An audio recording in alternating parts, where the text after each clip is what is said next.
the summer before I came to Cornell, which was in 2019. And since then, I've gone from bronze to master's ranking just by being on the team. And Smash, I started when the game first came out, but I haven't played the game competitively until around the end of last year. And what made you want to start competing? At the time, our esports coach, we just started getting into like big tournaments and stuff. And so we went to a tournament where one of the PGR, one of the top 50 players in the world, was appearing, and we played him, and it was not pretty. It was we got stomped into the dirt, and so that I didn't like that. So I said, you know what, I'm gonna get better. I'm gonna play better, and I'm gonna figure out how to beat someone like that, because that was not fun. And what have you done to get better at the game? Like, what kind of strategies do you use? We have weekly practices. We have Monday, Thursday, and Friday. We practice. I play by myself, of course. I go to tournaments, and from these tournaments against good players, I take the film that I get, and I VOD review it, learn what I could have done better, um, and figure out things like positioning, usage of abilities, that type of thing. So, what do you think about your team? How does it feel to be a part of an esports team? And do you guys all get along? Are you guys friends? Oh yeah, it's fantastic. We like if we're all in the room together, we're just joking around. Which sometimes makes it hard to practice because it's very hard. It's hard to get serious when it's really goofy like that. But I love being on the team. It's like one of the reasons I stayed on the esports team, despite because we had a director change. Despite the director change was because I just love the team. That's really good. You guys support each other and all that. That's awesome. You said you've gone to competitions and stuff. Well, how often do you think you game a week? How many hours do you think you play a week? Maybe over 24, maybe 30 hours. It's a lot of time. You play Smash and Overwatch. Which one do you like better and why? I like Smash better. One, I've always fighting games have always been my thing before shooters, so that's part of it. And I'm much better at Smash than I am at Overwatch. Overwatch is more of a team based game, so your individual performance matters a lot less. But Smash, everything that you do, it's all on you, so you can always improve on that. And I know you've been to competitions and stuff before, but do you still get nervous when you're about to compete, or are you pretty confident? Oh man, yeah, I get nervous still. It depends though. I usually have music playing, calm my nerves. But especially if I'm going against a player who I know is very high ranked, very well known, very good. In tense situations, I just get nervous, and it just doesn't go well if that happens. But yeah, I still get nervous. Yeah, I think that's natural though. Are there any specific teams or schools that your team kind of watches out for or that you really want to beat? Iowa State, their team is crazy. So they have most of the top ranking players in Iowa. So those guys they have a big target on their backs. Can you tell me a little bit about what you think about CECC and do you think your team will go to Atlanta? Currently, our team we're going over a massive overhaul because we're down a lot of players due to transfers and other things, but it's still possible. I think we can do it. Okay, yeah, we hope to see you there. um, Backtracking a little bit, what are you studying in school? What's your major? Biochemistry. Okay. Geez, you do it all. What the heck? What do you plan to do with biochemistry? And do you ever see any overlap between what you're learning in school and esports? My initial plans were to possibly go into medicine, but I'm leaning more towards biochemical research. So I don't know if that overlaps somehow, but if it can, that'd be great. Would you ever want to be an esports coach? Of course, it's so fun. It's so fun. Yeah, when you're not doing medicine and you find time between football and the ultimate frisbee, maybe you can be an esports coach. Uh, I'll find time to do it all, I guess. Yeah. Are there any players on your team that stick out to you, whether it be a success story, their growth, or even yourself, that you want to talk about? Let's see. Well, of course, myself is a good success story, I guess.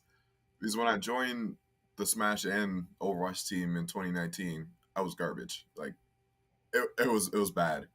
Like I said earlier, I was bronze rank in Overwatch, which lowest possible rank. It's terrible down there. And then from there, I went to Masters, which is the second highest rank, which is just ridiculous. And then in Smash, I was also bad. So, and now I'm one of the top ranking players in Iowa. So yeah, it's pretty good. So, what has been your proudest moment or specific moment? I know you jumped ranks there, but has there been any specific moments in a game or tournament that really you're proud of? It was last year during we had a Smash tournament, Smash Ultimate tournament. It was a Wi-Fi tournament. To qualify for the national part of it, we needed to beat this one school, and the school had some really good players. Like I think they had a Link player, and I forget the rest of them. But we were losing. I fumbled hard. I lost all three stocks, and I didn't take any. It was bad. And then my team rallied, and we beat them, and the whole room exploded. It was fantastic. Everyone was jumping all over the place. It was yeah, it Yeah, was a great time. can you imagine the energy? That's really awesome. So, my last question for you is, do you have any goals for the rest of this school year that you want to accomplish? Well, for Overwatch, I do want to rank up again. I want to get GM, and for Smash Ultimate, I want to get a higher rank. I think so. In East Iowa, I'm ranked I think fourth or third, but I want to be first. I want to be the top of the ranking. I don't I don't like being under two other people. It doesn't feel right.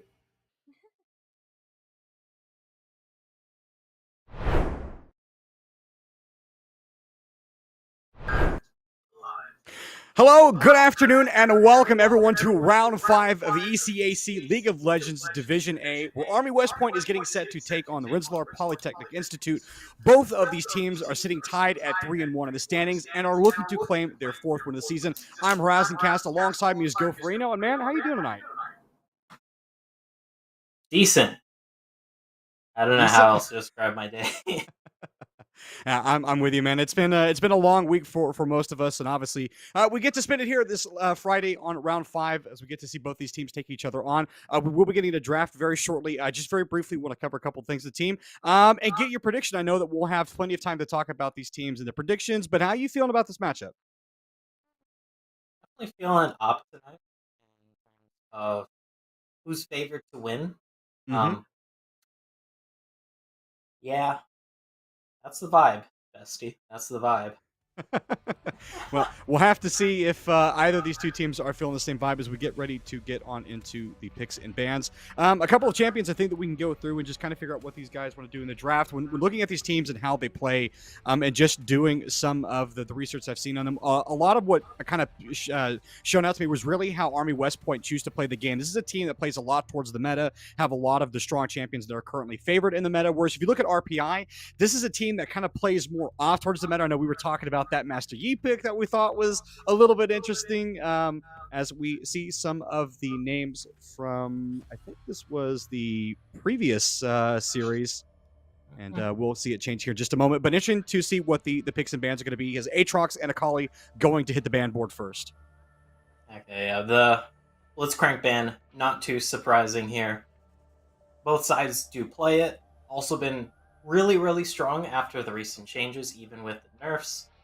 A lot more unsurprising bans on the board here. We're talking about how Azir is just the meta champion in that mid lane. Jax, bit of a target ban here against Scene in that top. Mm-hmm. Yeah, I think it's going to be a key for RPI to try and target that top lane. This is something that we were also talking about prior to going live, was how when you look at the way that Army West Point plays the game scene does stick out a little bit like a sore thumb in that top lane matchup. This is a guy that dies a lot, both in the team fights and in some of the 1v1. So interesting to see whether or not RPI are going to try and target that lane, both in the picks and bans, and then also as well as in game, whether or not they want to try and gank around that top lane and try and get their own top laner in mid-toe ahead. Yep, and interestingly enough, we see the Seraphine first pick here for RPI, valuing that flex pick here, but it does mean the other the other member of the big three in the mid lane right now, that Silas, going to be able to be scooped up here by West Point. Going to be pairing it with the why am I forgetting this champion? The Viego. Viego. I don't. Going to be paired with the Viego as well. Sets up for very explosive skirmishes already in terms of the mid jungle 2v2 here. Yeah, I'm interested to see what they're going to do with that one. That's obviously a lot of pick power, too. It's interesting. I always like seeing these champions get picked one right or the other because they do similar things, but in different ways. So, like, Viego steals the whole kit, but then doesn't finish it off. But then Silas like, I got you, bro. And then steals the other ability just to make sure that they have the full range of it. So, always interesting. So, they can, they can target the full champion. Like, now we have all of your abilities. And we can look to play around that one, as it is going to be the set locked in there for the top lane. I like this as a champion that is definitely within mid-toes. Pool is something that he also plays well. He plays more towards that sort of isolated side where he can try and absorb some of the pressure. So interested to see how they're going to actually levy that set. Of course, it is a flex book. Can go towards the bot lane, can go towards the top lane, but I do fully expect it to be in the top lane, as it's just not something that Pizza Pie really plays. Mm-hmm. Although one thing to know is that the set does have a favorable matchup into the Silas in the mid lane, as you don't mind when the Silas gets up close and personal to you. You have a much stronger early level all in, just with your punch passive. So we'll see where that set goes, because like you said, Horizon, there's a lot of potential for flexing here. One of the other thing I'm going to be interested to see after obviously the first round of picks have come through is whether or not RPI want to try and pick a jungler here to try and finish this off. I think if they do, it would kind of tip their hand a little bit in terms of what they want to pick, because we don't actually see that pick come through. So I'd be interested to see what it was, because the Yuumi got locked in.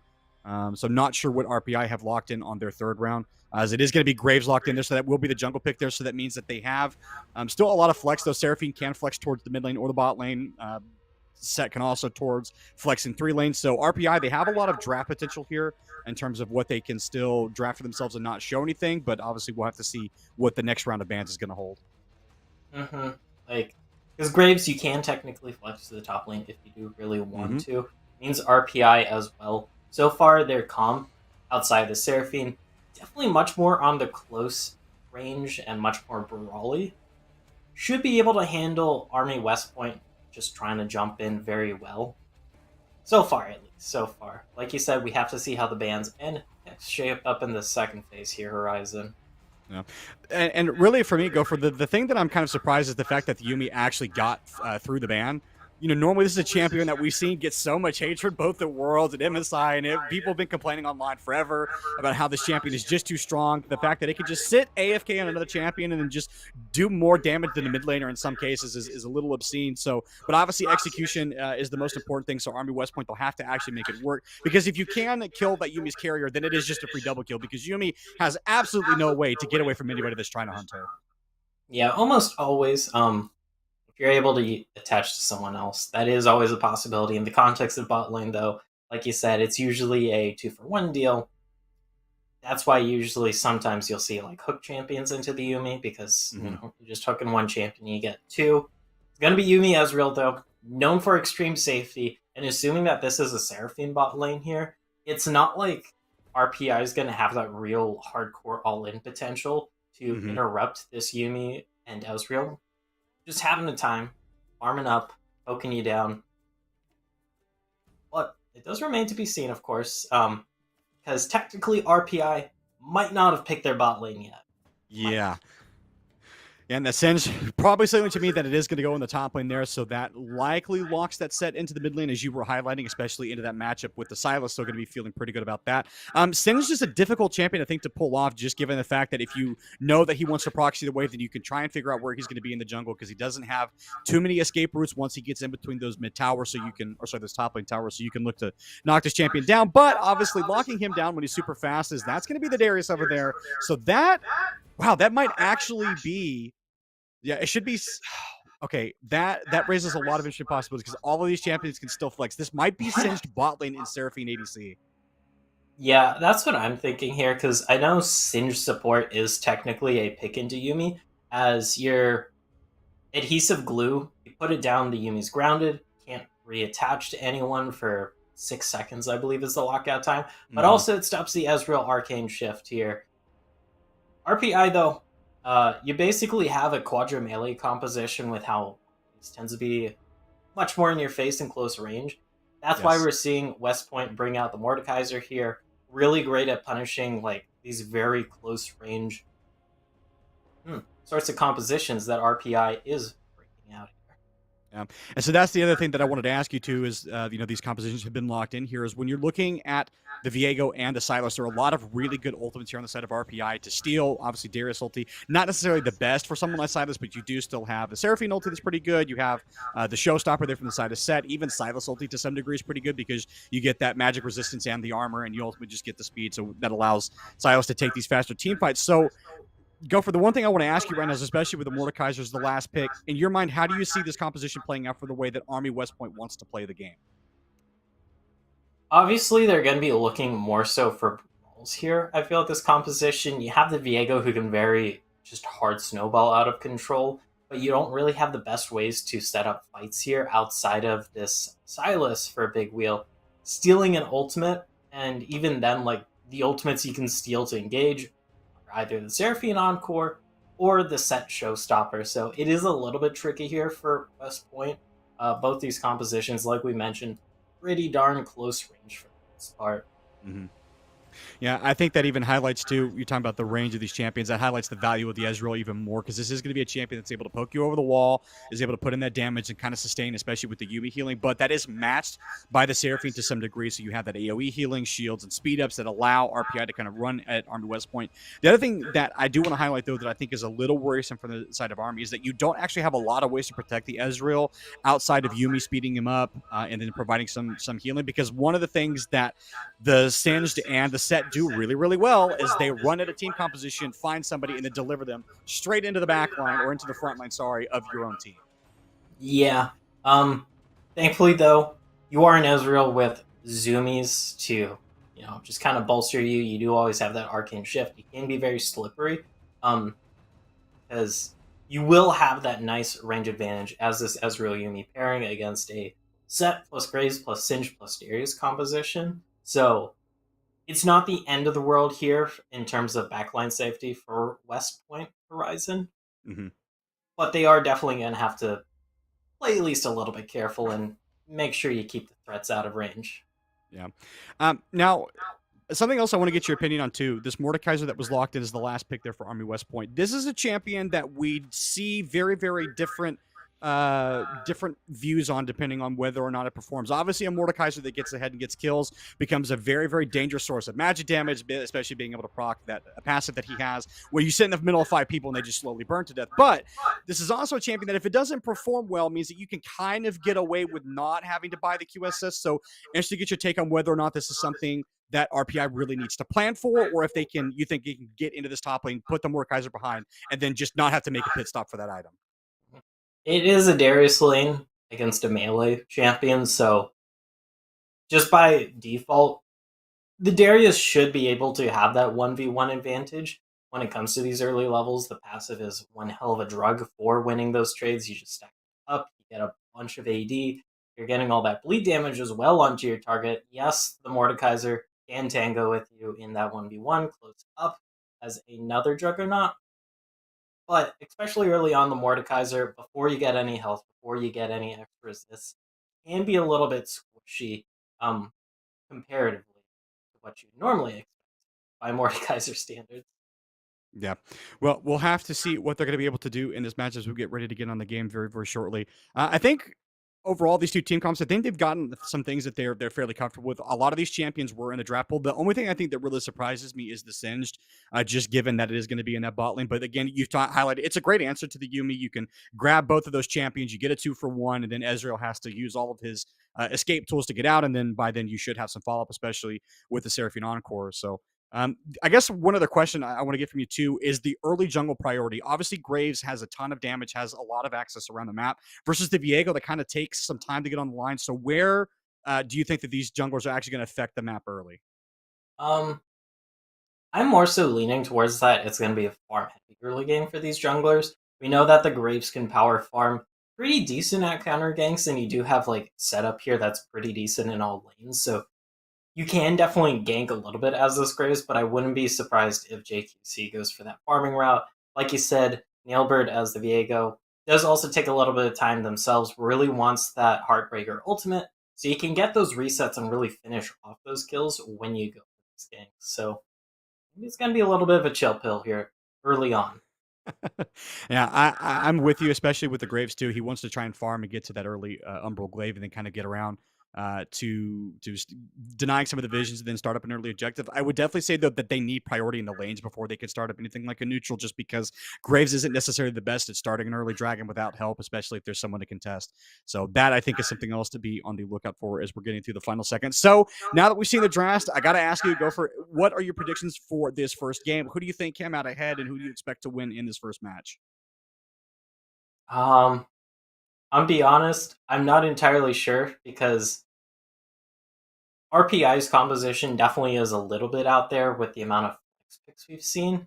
So I can't really give a definitive answer that's beyond a coin flip. So I'll have to cop out of this one, I feel. Oh, we're not gonna commit to one. Doesn't want to cast a curse anybody. Well, I'll take up the mantle.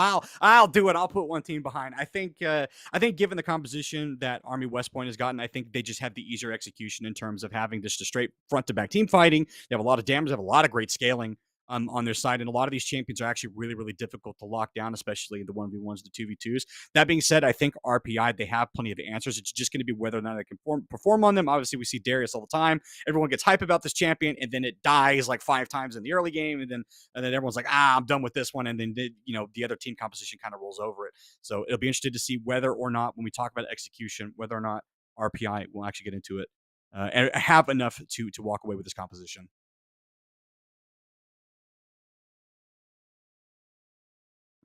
If that's handing off to me or no, we're just trying to this is awkward because it's that 1 minute delay where we can't exactly see the timer, so we're not entirely sure exactly when we're going to get into game, but that's okay. We're just going to wait through it as the stinger is going to go away, and we should be getting onto the rift here in just a couple seconds for this first game between RPI and Army West Point.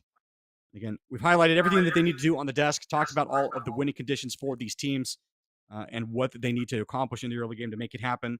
Again, just from looking at the teams, again, it does feel like Army West Point, they are a very, very solid macro team just in all the games that we have to see from them. RPI, this feels like a team that is definitely still volley, likes to get the early lead.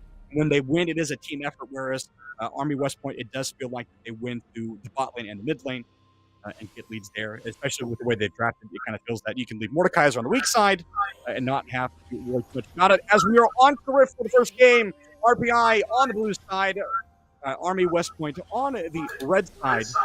Is just going to run on out onto the rift.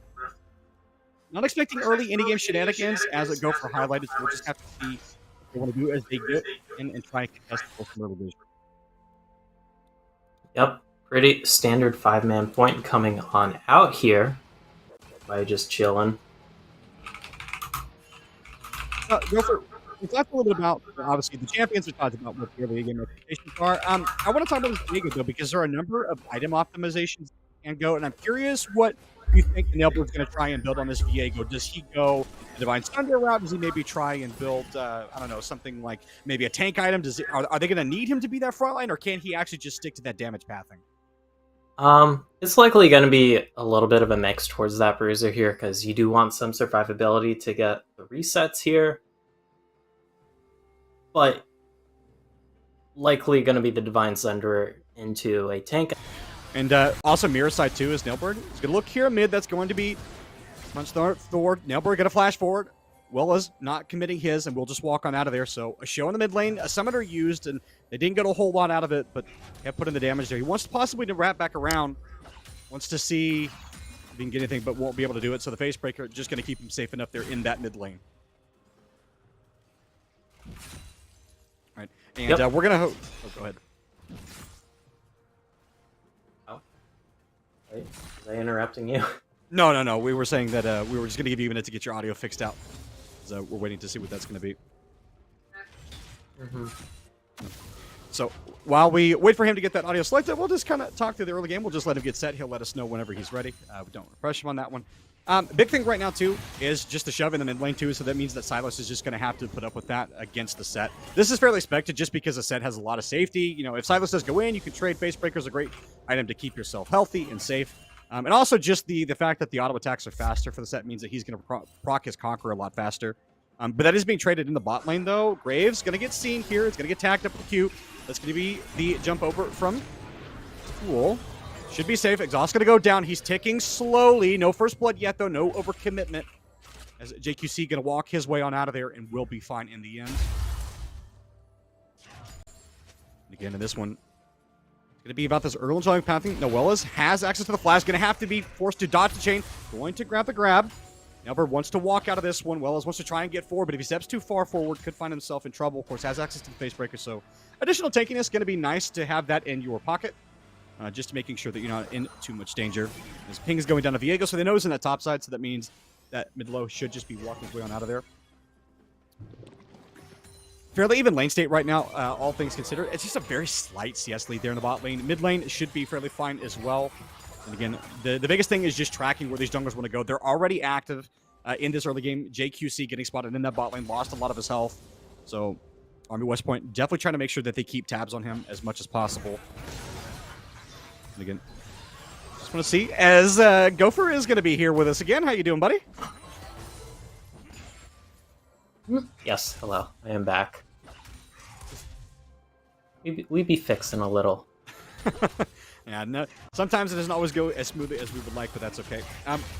So, kind of given the early state, I want to ask you, right now that the fact that the junglers haven't really had too much of an effect on the map is I think they would have liked. A couple ganks towards the mid lane, thrown towards Willows. He had to blow his flash, so we'll be down that summoner for a little while. Bot lane again, though JQC got caught out, lost a lot of his health.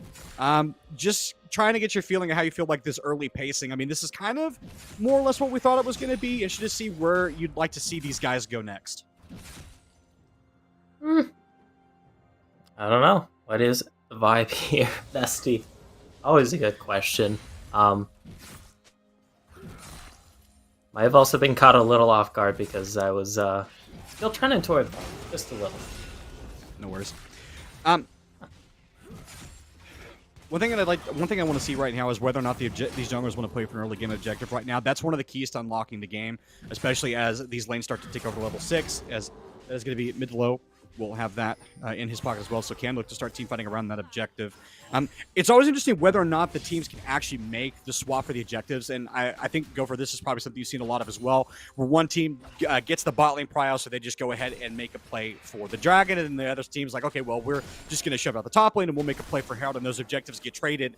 I'm interested to get your opinion on the value of those two objectives, whether or not you feel like the first dragon is more important, or whether or not you feel it's more important to get the early Herald. Well, I'll hold that thought, because that's a flash fling. Well, that's going to be fling over, and Cole's going to try and walk his way onto that one, but now the Yuumi is riderless, so we'll just have to walk on out of there. Surely will drop, and Cole going to be on the flat side of this one. Going to flash over the wall, gets the dragon safety, but the Yuumi dies. First blood over to RPI. That's exactly what we were highlighting, and now Cool, he may not be safe here, trying to walk out of this one, though. It's going to be the splatter, slow him down a little bit, but ultimately walks away with his life.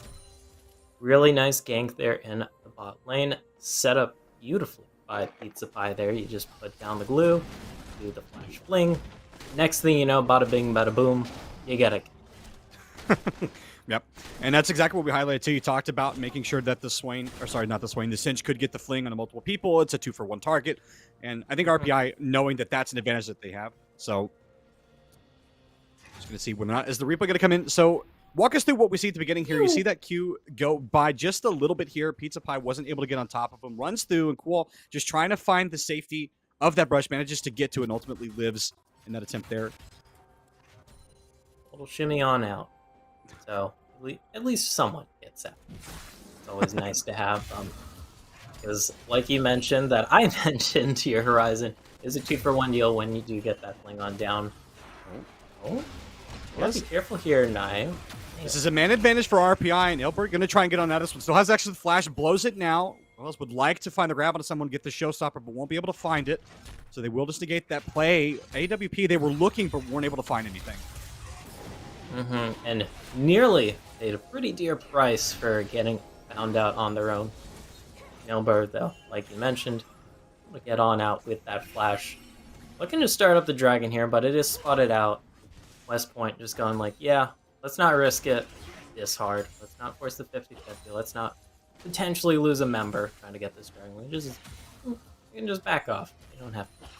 Yeah, and that is obviously going to be RPI's reward for having pressure in that ball, and it just means that you can feel free to step up to the drag and just check it. Even if you're not necessarily going to try and fully commit to stop it, you can just sort of show up and, kind of dissuade the other team from wanting to do it. It's like, hey, we might go in on you. Yeah. Sure, you really want to start that drag? And then, half the time the jungle's like, you know what? I in fact, I don't want to start this drag. I'm just going to walk on my merry way. So obviously with the information, and that's one of the important things that he gave up, Nailbird, the fact that he was towards that bot side means that good face breaker. Big Will is going to go unstoppable. He's going to get underneath the turret, but can he manage to walk his way out of here, though? Because Viega's going to see him. He eats 2 turret shot. He has the Graves nearby. That's going to be Ezreal. He's going to claim that one. Wella's going to drop a trade kill for 1-for-1, but across the map. It was a flash committed from Wella's, though. So ultimately, a summoner advantage in that mid lane, but the gold's still going to feel pretty good for RPI.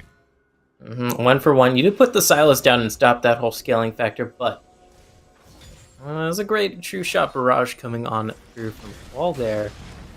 Like we got a scuffle shaping up in the top lane here. Scene does have the Death Realm if needed. Half health as this Mordekaiser, though. Not in the best position to be 1v1ing either one of these champions. So everyone just gonna back off here. Say, okay, we'll take our chill pills here.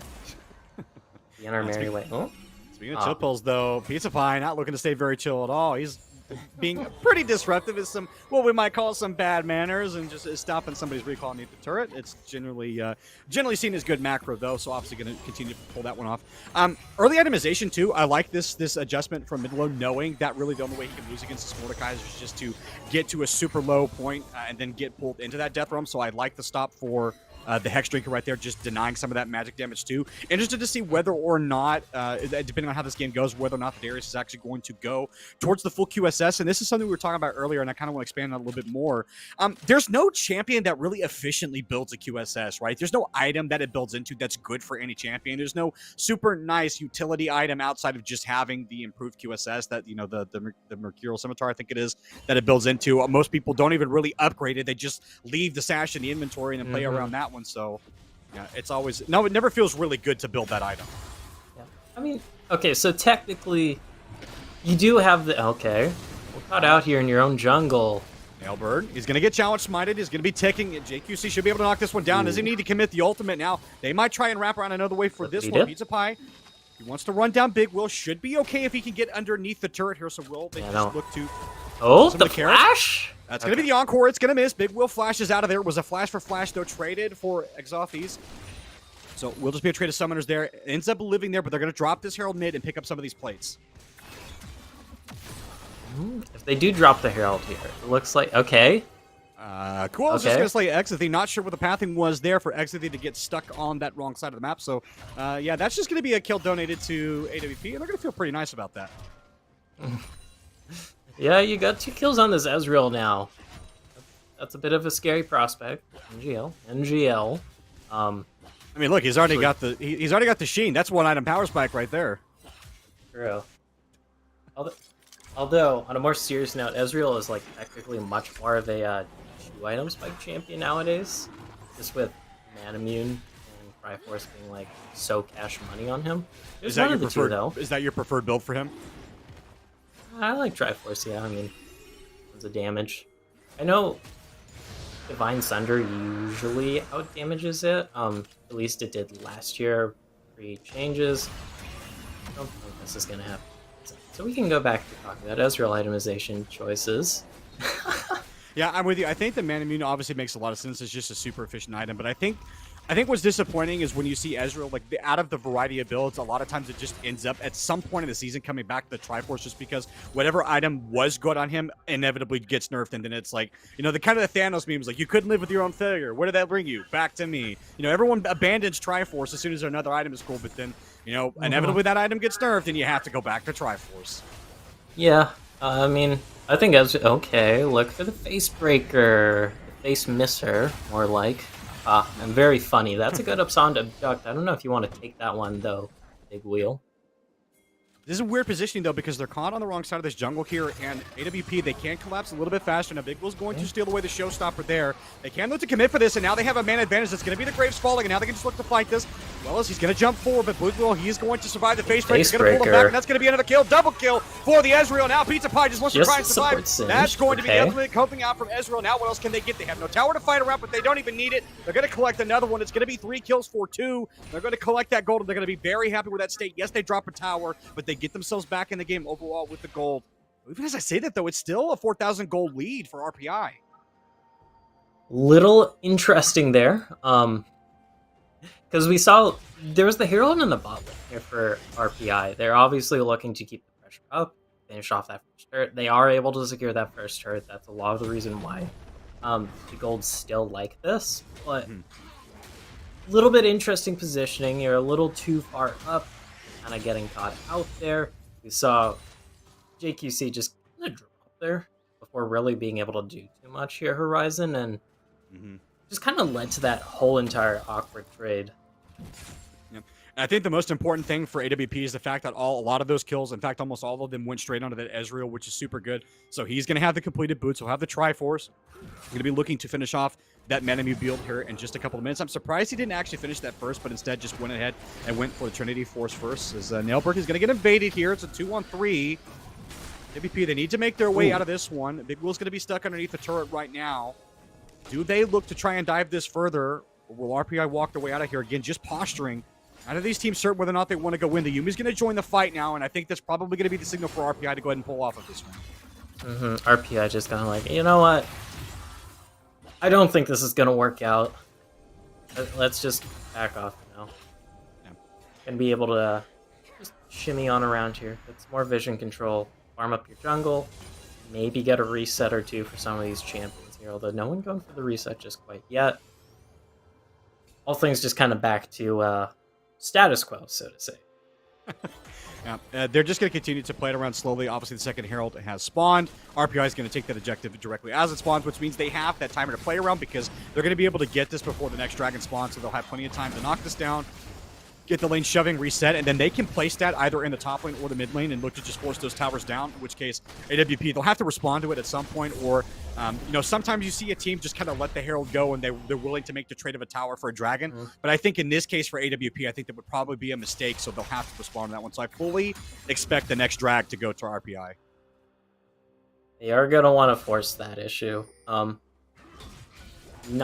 if we're talking about like Dragon Soul as a potential lane con here, it's not going to be the fastest. We're talking about a second dragon, around 17 minutes here, assuming either of these teams pick it up instantly.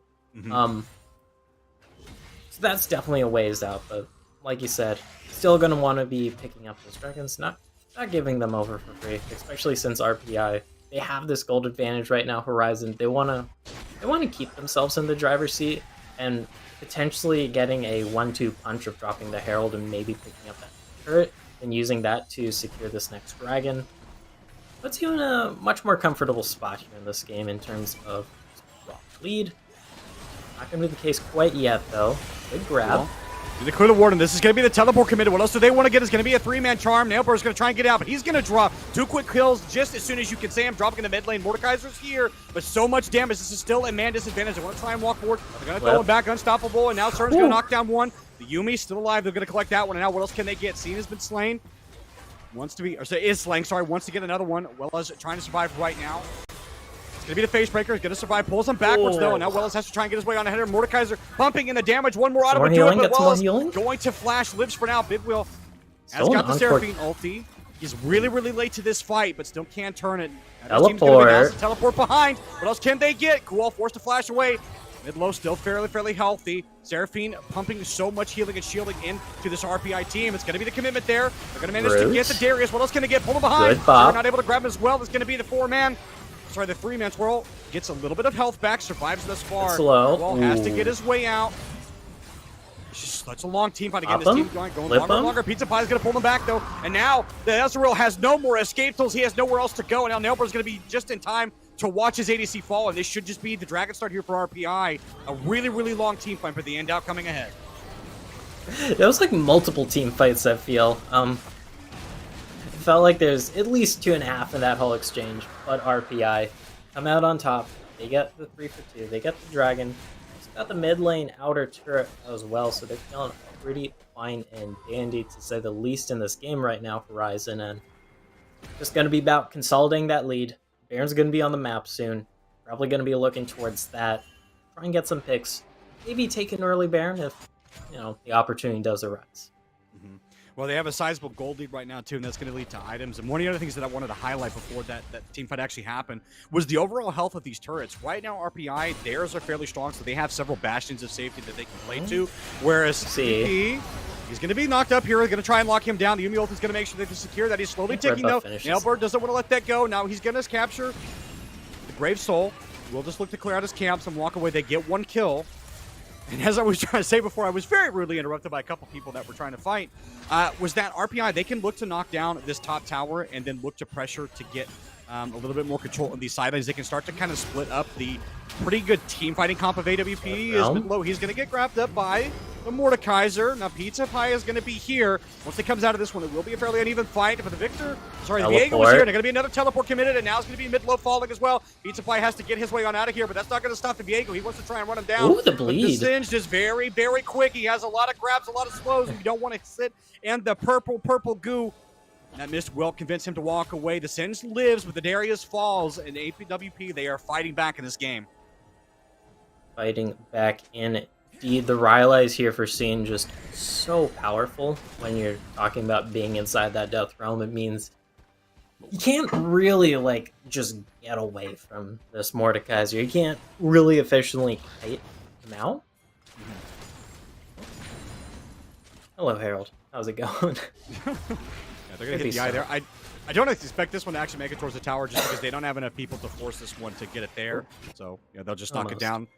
Yeah. JQC had no other choice than just put it in that mid lane and hope for the best. They left that so long, so that means that it will be something that AWP doesn't necessarily have to worry about. Now, that being said, the dragon stacking will stop in that interim, so that means that AWP, they'll be really slow to get a potential soul, even if they can sort of get back to control this game. And so now, go for it. What I want to ask you now is, what are the next steps for RPI? Obviously, they've got a sizable gold lead. How do they efficiently snowball that as they get towards the more middle stages of this game? I thought. Big Will wants to get on this one. Actually, I think he's going to walk his way on out of here, but they have reinforcements. It's going to be a true shot barrage. Going to miss on top of 2. And so they should just be fine. This team team fight will reset. They'll just walk away from each other. Nearly a fight there. But if we're talking about next steps here for RPI, biggest thing is just consolidate all over this map. Make West Point just have to walk through a bunch of darkness every time they go through their jungle. It's going to make picking off these members so much more easy. It's going to make setting up the Baron so much easier. And just keep denying resources here. We see this massive farm lead for JQC as his Graves in the jungle. It's a big deal. We know how well the Graves can scale. It does also mean you're putting Nailbird down. Yep. And the more resources that they're able to, the more resources that they're able to deny from the Viego, I think is going to be even better. Let's see if they're able to do anything with it right now. RPI, they just want to find their way out of this one, but the damage is pretty heavy right now. The poke is pretty nasty from the Yuumi. Again, we talked about how much damage this champion just kind of almost unfairly does, but Big Will doesn't want to overextend right here. No one looking to start at the Baron would be a super risky call, especially with bot wave pushing. So AWP, they're going to chase RPI out of the jungle and then reset. Once again, everybody just kind of trying to throw some stuff at each other here, but everyone just kind of shimmies on off horizon. That is partially because of just how short range these compositions are. Like, you don't really have many effective ways from far away to just go, hey, let's get this dude. Let's take him out. It's like, all right, let's run at them. Damn, they also run in. Yeah, for sure. It's definitely a full commitment for both these teams. So once you're in, you are all the way in. It's very difficult to actually kind of disengage from that. I would say in terms of the disengagement tools, I think RPI are probably just a little bit better with the mobility that they have innately in the comp, and also just kind of the resistance they're going to have is that's going to be the ultimate committed there on top of JQC, but nothing going to happen there. As a matter of that one, I think it was canceled because you don't see the ultimate actually expire there for C. I think it's because JQC was able to dash out of vision before Scene finished channeling. Mm-hmm. That's my gut instinct, but it is quite literally a targeted ability with the standard quarter second cast time. So I'm not entirely sure, Bestie. What I do know is that it's a good route. I believe this should just be a kill. Speaking of things being good, the AWP going to be wishing that they had some better chances. That's going to be the facebreaker, going to go wide. Now, AWP, even though they're a man down, they can actually look to put in the damage. That was a couple of ultimates committed. That was the showstopper and the end of the line from the Graves committed now. AWP, do they fancy themselves a chance at this dragon? No, doesn't look like it. Looks like they're just going to walk back towards the mid lane, try and farm out. This will be the second dragon for RPI. And again, collecting that gold on the kill going to feel pretty good. Yeah, even though there were a lot of ultimates missing from RPI's side, like, they do still have the man advantage. They do still have the general gold advantage. So even just missing those ultimates, especially with how West Point was kind of out there from different angles, it would have been a really tough sell. With Nailbird just respawning right now, the Baron has been started up. It's already about at a quarter here, and it's gone. Yeah, that side objective is just going to go down. I'm not even sure if AWP actually knew it was happening once the war got cleared up. Big Will's waiting for some of these desynced recalls. Can they grab somebody? They're going to be able to convince Midlow to cancel his, but not the correct timing there, so weren't able to find anybody there. And that objective goes down for free in the end, as it was seen in that bot side, just trying to secure a turret, but won't even be able to get that. Oh, okay. He's going to get shut down. The Yumi's going to grab that kill. So that's going to be one Baron buff that they don't have to worry about. One less person wearing purple. They shouldn't be able to siege this mid lane, though, but they'll be happy to knock down the Seraphine. As I say that, though, they might favor themselves. That's going to be the Shirley's pop there for the side of Pizza Pie. Big Will wants to try and get away from this one, but it's going to be the ultimate down. Slaying on top of Big Will. What else can they get? They're going to grab the cute wall, which is obviously a 2-for-1. They want to try and lock him down even further, though. Nailbird just trying to walk out of this one, but he's going to get sticky. He's going to get stuck, and he's going to get sent straight back to the Death Fountain. Now it's going to be the commitment on the backline. They weren't even able to get anything underneath the tower as Viego falls as well, and with a couple people wearing purple, this will at least be one inhibitor going down for AWP. Yep, that's the gold lead for you, Horizon. Like, you just kind of bludgeon them to death with the difference in gold set. Ooh. Okay. You know, I've never really wondered what it would be like to get hit by a full sack of gold until now, but I have to imagine that it feels something like this, with just a full team comp running down your base, literally daring you to step up. Yep, that's going to be the Seraphine getting ulted again. Just nothing. Sorry, the Seraphine. That's going to be the Ezreal getting ulted. Nothing that they can do. Pizza Pie going to die underneath the turret, but they're going to get a whole lot of this one. Facebreaker's going to secure that kill. Big will fly, but he gets the singed in the end. But again, they have still people wearing purple, so that means they can just continue to singe this out. The death timers are 30 seconds. AWP, they're trying to hold on what's left of their base, but they're not even going to be able to do that, as they're going to start putting in the damage to the Nexus, but not before they pad the score lines just a little bit, as Mid-Tower, he's going to go on a rampage, and RPI, they're going to pick up the first win in this series. RPI, more or less, just kind of felt like they were in control of the flow of that game the entire time. Outside of giving up that first dragon, they did pick up every objective in this game. Not a single tower was secured by the side of West Point either. So RPI definitely had some formula for success, either in their comms or their composition there. Yeah. Well, and I think they kind of answered some of the concerns that we had highlighted a little bit on the desk, which was about the ease of execution. They were able to perform on those picks. And hey, turns out when you have the Singe and you can grab two people for the price of one ability, it turns out that ends up being pretty good. So I'll be interested to see what draft adaptations Army tries to make when they get ready to go into the second game, and whether or not they think there's anything in that composition that they saw that's actually worth banning, or maybe they just say, hey, you know what? It was just actually an execution diff. We just didn't perform on it. We'll run it back again and try and do the same thing. Again, we'll have to see what adjustments they're going to make. Final thoughts on that game before we get ready to go to the break. I mean, fairly good macro from RPI there to keep control of all those objectives and just keep snowballing this game out of control for them. Once we crested about the start of the mid game. Up until then, pretty even, but then things started getting a little out of Yeah, it was a pretty quick first game, and obviously, since this is a best of 3, that means that RPI is already on match points. We will have to see whether or not AWP can fight back in the second one and tie up the series, and we can get a full best of 3, or whether or not RPI will just clean sweep them in 2-0. But the only way to find that out is if you stick around. So don't go anywhere, because game 2 is coming right up. To know about you? Join our team. We're great people. I don't know. Good. That's good. Well, thank you again so much for your time and doing this interview with me and fitting me in your schedule of all the stuff you have going on. I really appreciate it. No problem. No problem. I hope you have a good rest of your day. Thank you. You too.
I really think that there's been a sorely missed opportunity for developers to take a step back from competition and take a step forward with community. And if they do that, I think we all win, because community, I would argue, is the one thing that no one's trying to solve. Mm-hmm. We're trying to solve recruitment. We're trying to solve competition. Tell me, where's community? Mm-hmm. Honestly, any one of you, go ahead. Shout out what's the national community for Scholastic right now. Any title, tell me. Yeah. Where do I go? How do I meet and hang out? Of the Storm, does you- community 0. There's Yeah. nothing. It doesn't exist anymore. And it doesn't exist statewide. It doesn't exist school-wide. It doesn't exist region-wide. It doesn't exist nationally. It doesn't exist digitally on Twitch. It doesn't exist digitally on Discord. It doesn't exist through any form of skill-based development. It doesn't exist on any form of, skill-based learning, or just pure socialization and fandom. Mm-hmm. Huge missed opportunity. You want to take their time and make it more efficient, in my opinion. Tell Riot Scholastic politely to stop what they're doing with competitive, and their integration with LCS should be, Twitch, symposiums and summits and conversations and learning and all sorts of wonderful things, and promoting camps and educational learning activities and RSSA sponsored curriculum. That will move the needle. I don't see any of that. So Chris, that was pretty much the last topic. You kind of wrapped it in a nice package called community. And I was kind of thinking more from an organizer and a broadcaster point of view around growing fandom. And how do we get fandom around collegiate esports to look more like traditional sports across the board? And that helps us go out and sell sponsorships in the place, of which trickles down to all our member schools that we represent. But when we go to brands and we can't check that box of, 1 billion impressions and 1 million views We still.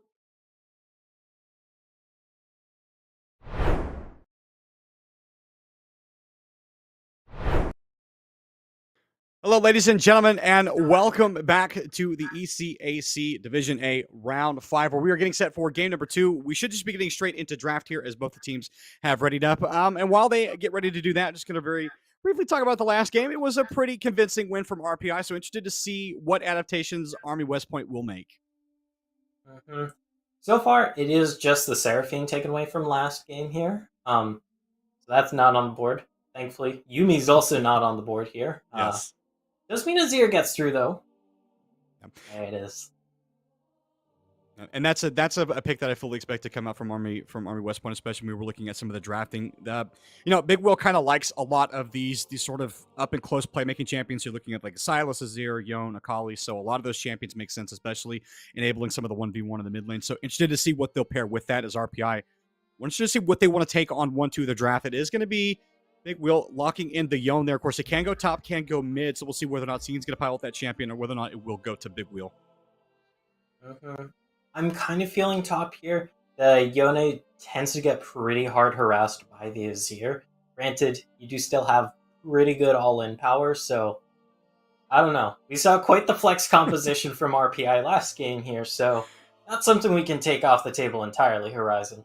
Well, one thing we will at least know is that Nailbird should just be piloting that Graves in the jungle. Had a pretty good game on it last game, so obviously they're going to be happy to pick that one up. So if nothing else, as they changed it to the Sejuani at the last second. So I was going to say maybe we had some certainty, but now we have none because guess what? Sejuani is also a flex. She can go in the jungle or she can go to the top lane.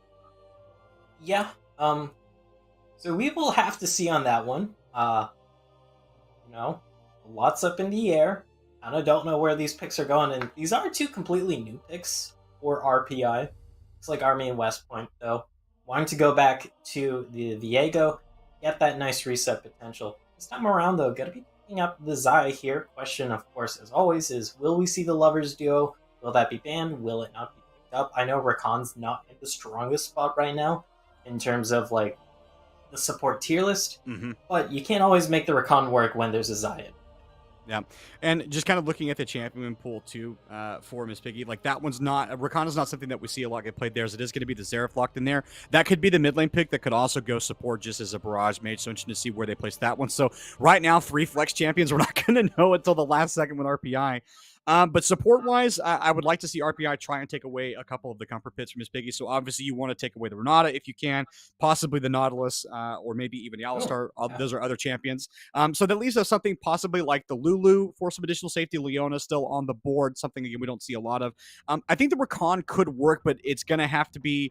actually, it's not going to work because they're going to make sure that they take that one away. So the RPI is like, no chance of the Lovers duo. We're going to make sure you don't get that one. So Jen will hit the ban board for the side of Army West Point. So other things you could pair with the Lulu, something that we don't see a lot, but you could try and get the Bard as some additional safety. This is something that we see picked up with Zaya a little bit more just because it adds on to the self-peel that she has, but obviously we'll have to see what Army West Point is going to value whenever they get this last round of picks in for them. Is Darius and Malphite also going to hit the bans? Yeah, I believe... it's Army West Point, their support pick is gonna kind of depend on what's locked in R4 here for RPI, because right now you technically have some engage with the Azir. It's not the best. You technically have a little bit of frontline here with Viego, but it's not the best. So likely, I'm leaning towards a more engaged support here, potentially, unless your top laner is going to be that super heavy team fight engaged champion sort of deal. You are going to be going against the Jax, though.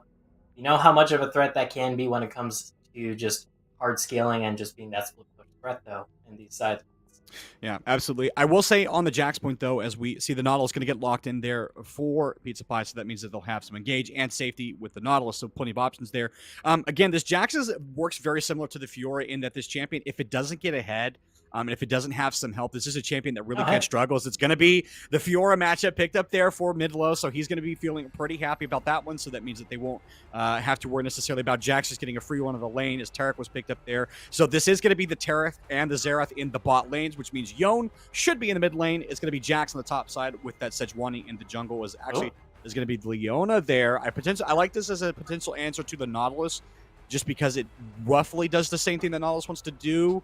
But nope, it's actually going to be the final switch to the Renata there, and I actually like that into these auto attack heavy champions that AWP has drafted for themselves. Mm-hmm. Although AWP's composition not the hardest when it comes to dive. Those are usually the compositions that the Renata Glass also really excels against, thanks to that hostile takeover ultimate. We'll still do pretty damn fine thanks to how auto attack based AWP is. Like you mentioned here, Horizon still does kind of throw up into the air who is going bot lane here, because technically it could still be a Yone bot lane, as Xerath in the mid lane is considered a counter to this year, as you do have the outrange potential. Mm-hmm. Yeah, my only potential concern with it going towards the mid lane, obviously, is that you do open yourself up to get ganked pretty heavily by the Viego.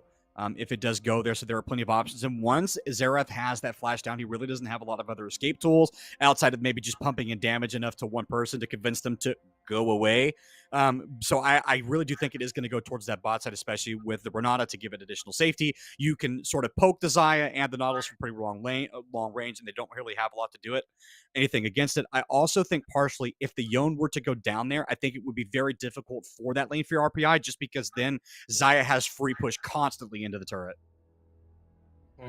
Although, technically, you never know until we see the exact position these champions are locked in, because there is a lot of flex factor. So that's why I'm still kind of holding out that there is technically a chance. But yeah, I do agree, Horizon. It is likely the Yone mid lane here. Because Yone plus Sejuani is a very strong 2v2. Sejuani loves being paired up with melee champions when it comes to ganks, obviously, thanks to the Permafrost stun deal. And Yone helps you lock them down, helps you auto them a bunch, and also brings a lot of damage himself to help you finish off these kills against these champions, like the Azir, like Fiora.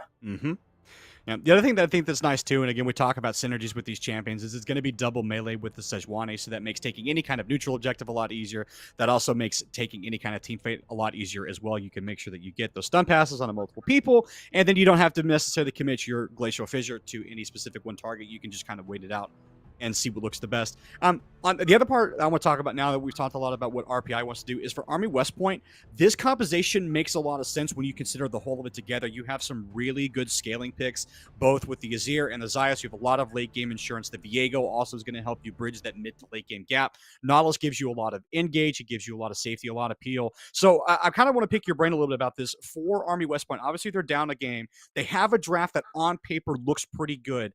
What are the steps for them to successfully pull off this composition? How do they get into this game to get a lead, snowball it, and win?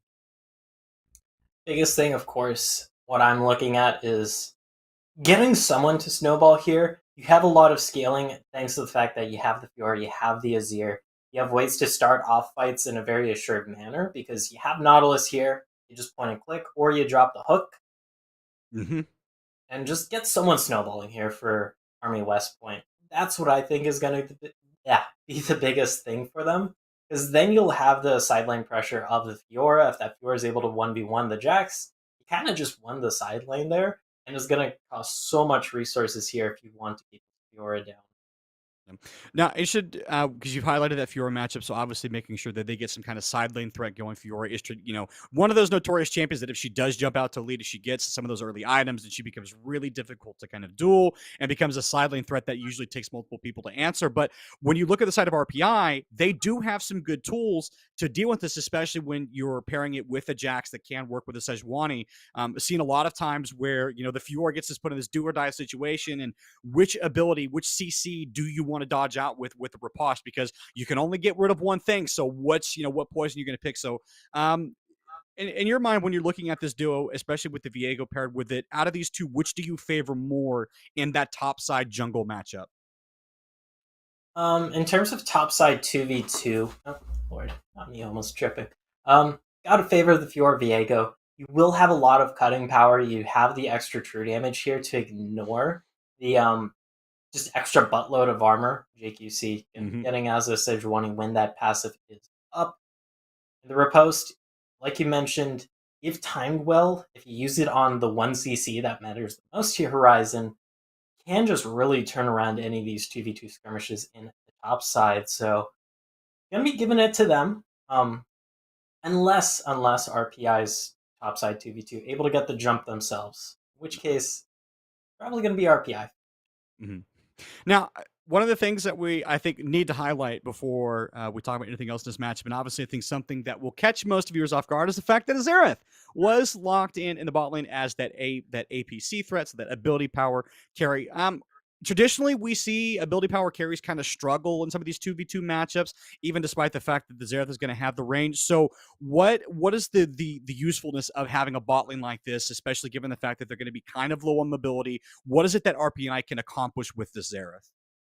The biggest thing is that RPI's composition kind of really needed magic damage, and having that Xerath, it will give you that nice wave clear, that nice siege that your team so desperately wants. You're able to soften up the backline here with those Arcano Pulses / Arcano Blasts. Can't quite remember the exact name. Mm-hmm. But you're able to just soften up the backline with this Xerath poke. You have this Jax, you have this Yone who can very easily finish off anyone, even when they're kind of full health.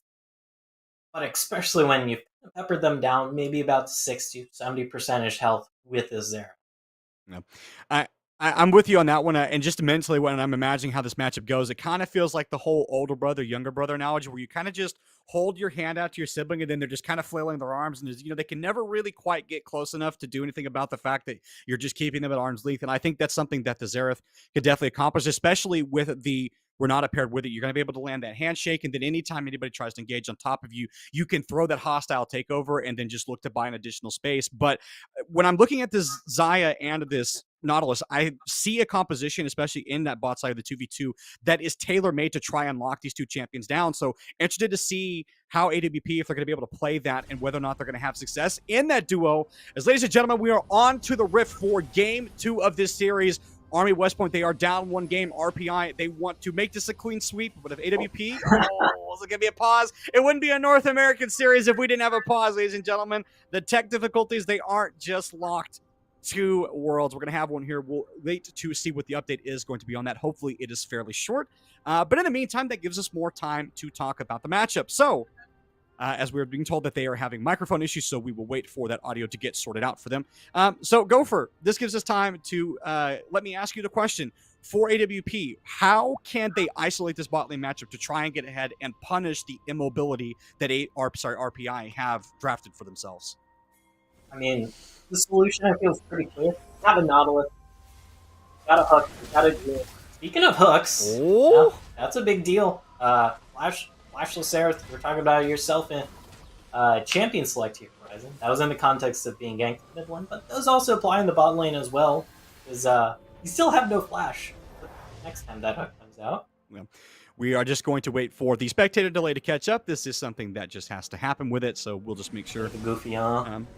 So now that the Xerath has no flash, this should just signal to a Nailbird to say, hey, come gank the bot lane now that the APC has absolutely no way to get away from you if you full commit to it. But AWP, they want to look for a little bit more. They just want to keep vision on this one. Obviously, they'll know that JQC will like to stop bot lane. They're flexing on each other. They're just doing a little bit of back and forth. They're daring each other to step up. It's kind of a test to see who is the bigger macho, but obviously they're going to have to leave at some point because you got buffs to go farm. And so JQC will get spotted going towards that bot lane. And nice little bit of info, like, hey, we know where you're starting up. Yeah, don't try anything too fishy. Yeah. For me, I think too, like, when you talk, one of the things I think for me too, when you talk about one of the most important things that jungler can give up, for me, it's information, right? If you can track where that jungler wants to start in the early game and try and predict where their pathing is going to go, especially if you can get secondary vision on a top side, so if you can get a ward around the Raptors and around the red, then that allows you to know what plays you can make on the opposite side of the map, or even counter, again, we talked about this top lane matchup being super important for both of these teams. Because both these champions in the top, they kind of want to be that 1v1 split pushing machine. And whichever one's kind of doing that whole deal better, the other one's just gonna not have a good time, to say the least.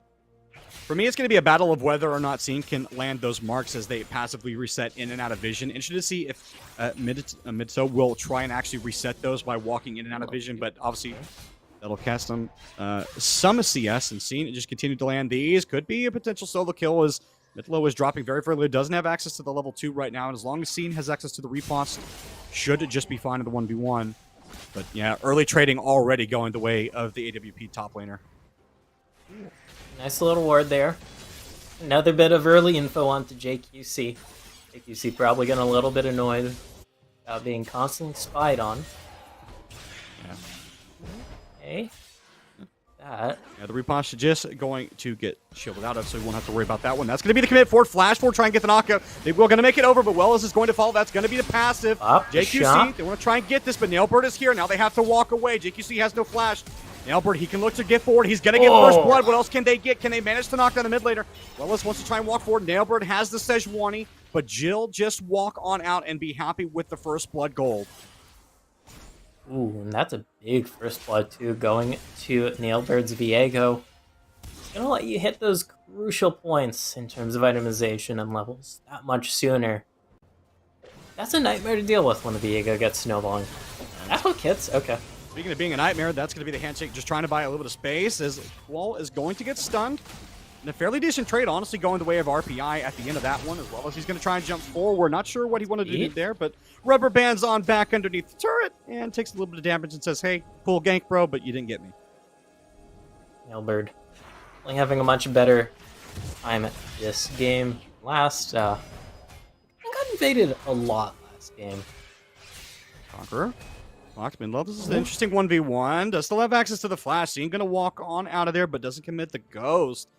But that trading starting to go back towards the favor of the Jax. Of course, he did have that early reset. JQC, do they actually want this one? The Furor should just be able to complete the recall, and they'll see that, so they won't gank any fighting in mid. Oh no, Willis, he's going to get caught here. Tries to get over the wall. Nailbird, does he want to flash for this? Doesn't no more have CC. Yeah, doesn't have actually have access to the flash, so we'll just walk on out. Yeah, and a much, much more active early game in this second game. Gopher? Oh, he's not going to let this one go. They want to get JQC underneath this tower if they can. Or is he just going to elect to... Yeah, no, he's just going to go ahead and elect to get the Gromp. Yeah. Obviously, Jax has no access to the teleport, so he won't get back in that lane much sooner. Now, Gopher, obviously the first blood going towards AWP is going to feel pretty good. It's going to be nice that they have that on the Viego as well, so they can look to play through this champion. Nailbird's in the area here. Uh-oh. Flash is back up, but they're this far ahead. Oh, Viego. Yeah. He's going to be here. They're going to be able to get the root down on top of the Nautilus. What else can they get? Well, he's going to be first to blow the cleanse now. Has to back on out of here. There's going to be no further follow-up CC, and now they just want to see if they can knock down next. The Ignite's going to be so flash close. Out. That's going to be the bailout, but it's not going to do anything. Pizza Pie should just be the next to fall here. Slowly ticking a couple more autos. We'll get it. That's the stun. That's the double kill for Nailbird. 3-0-0 on this Viego. A much, much better early game for AWP. At the risk of us getting a copyright claim, Rutro Raggy. That is a now 3-0 Viego at the 5.5 minute mark. That's a bit of a yike. If you happen to be an RPI, but at this point, definitely going to be feeling really good about that after last game, where it kind of felt like they were the one getting their chops busted, but Nailbird having the time of their life so far in this game. And in that bot lane game, too, I think they highlighted just the perfect layering of CC that I think we kind of missed in the last game where they had all those options. They made sure that Qual was able to get the damage in just enough to the point where he could then walk out. Using the cleanse at the right time, too, was definitely huge for them, making sure that there wasn't too much of a problem, that the Xayah was going to live. So very glad to see them playing very smartly just around a lot of those abilities. And making sure that the tempo's there. And obviously, Viego, as you highlighted, like, he's going to be feeling fantastic. 3-0. He hasn't even backed yet. So when he actually makes it to the fountain to spend all of that, I would say well-earned gold, he's going to be feeling pretty nice about the state as JQC just going to... Yeah. That's nearly the Divine Sunday. Ooh. That is just short. That's actually a little bit terrifying. If he gets one more kill or happens to get any sort of pressure, once he starts to farm up a little bit, that will just be a full completed arm item prior to 10 minutes. Oh, okay, yeah. Had JQC had ultimate there, probably would have seen something happen, but not quite just yet. Maybe getting a little bit of flashbacks to the first gank as well. Now, Gopher, right now they are at quite a bit of a gold deficit for RPI. They're just about 2,000 gold down, but nothing really has happened yet. There haven't been a lot of turret plates exchanged. No early objectives have gone down. It's really just been those kills. So for RPI, what are their next steps to kind of mitigate some of the early deficit that they found themselves in? What can they do? What movements can they make around the map to try and get ahead preemptively of any of these plays that AWP wants to make? I mean, the biggest thing is just that's pretty simple. Just get some kills for yourself here, because all 3 kills, basically the entirety of the AWPE gold lead here, is going to be on Nailbirds. If there's a fight, it's going to be on even grounds if there isn't this. If Nailbirds is in the equation, though, that's a different story, of course. You got a 2v2, 3v3, and that Viego just happens to be on the other side of the map. Well, it's a bit of 50-50. You're on even grounds. Nailbird, though, can't look for this gank in the top side. Wave is just pushing in now. Maybe taking a little bit too much time and not really wanting to dive when Counter-Strike is a thing. Yeah, you definitely don't want to get caught up underneath the turret with that ability, especially since Scene doesn't have an effective way to stun the Jax out of it.